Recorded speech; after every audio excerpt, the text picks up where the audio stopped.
Gusto mo ng easy at mabilis na dessert?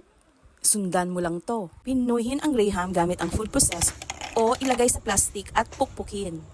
1 cup na graham na durog ang kailangan natin. 1 tablespoon white sugar and 1/3 cup ng melted butter. Mix well. Ito yung magiging base natin. Pagkatapos, i-press sa container. Nag-change pala ako ng 8-round container. Refrigerate ng ilang minuto para tumigas ang ating base. Isang envelope ng Nux Gelatin. Maglagay ng 1/4 cup ng water. Hayaan ng 2 minutes para mag-bloom. After 2 minutes, maglagay ng half cup ng hot water. Then set aside 1 bar ng cream cheese, room temperature, i-cream. Gamit ang mixer. Pwede gumamit ng hand mixer. Dahan-dahan ilagay ang naka-overnight chill na all-purpose cream.